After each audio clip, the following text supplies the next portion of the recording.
Salam hörmətli Neftçi TV izləyiciləri.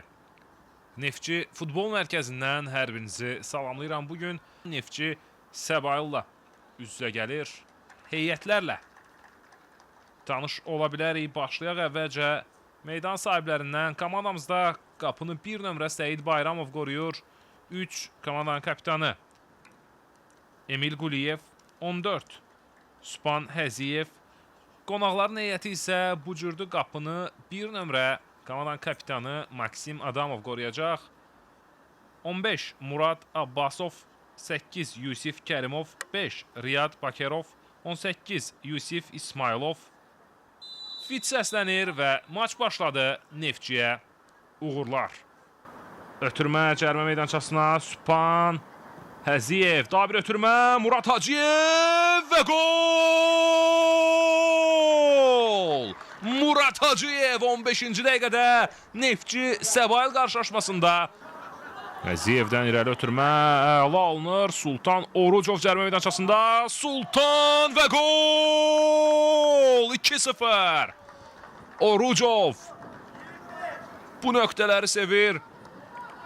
Daim Nihat Rəhimli ilə oynadı. Nihat keçdi mərkəz xətti. Rəhimlinin ötürməsi Sultan istiqamətində. Orucov yayındı rəqib müdafiəçidən. Sultan cərimə meydançasında. Orucov! Orucov! İtdi bucaq altında yenə də qapını yoxladı və bu dəfə də dəqiqə alınır. Hesabı 3-0 edir. 25-ci dəqiqədə Sultan Orucov.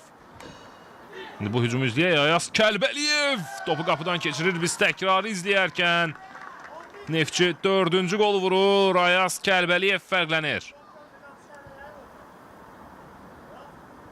4-0. Topla irəlilədi. Əkbər.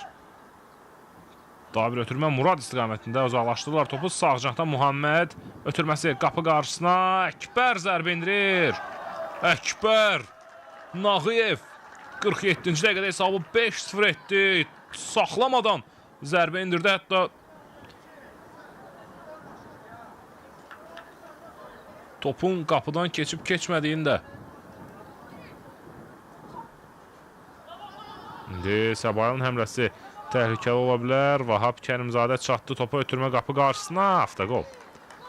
5-1 olur hesab. Vursuz toxunuş Emil Quliyevdən.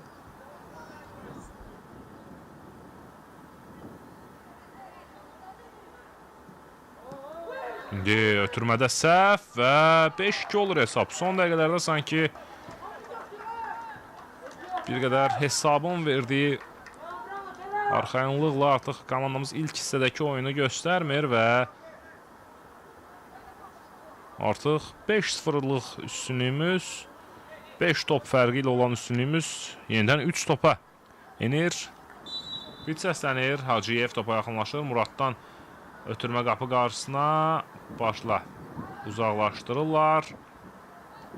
Yəqin ki zərbə indirilsə hakim görüşü və bu zərbədən sonra yekunlaşdıracaq. Bəli, Əkbərin zərbəsindən sonra top qapıdan aralı keçir və maçın final fiti səslənir.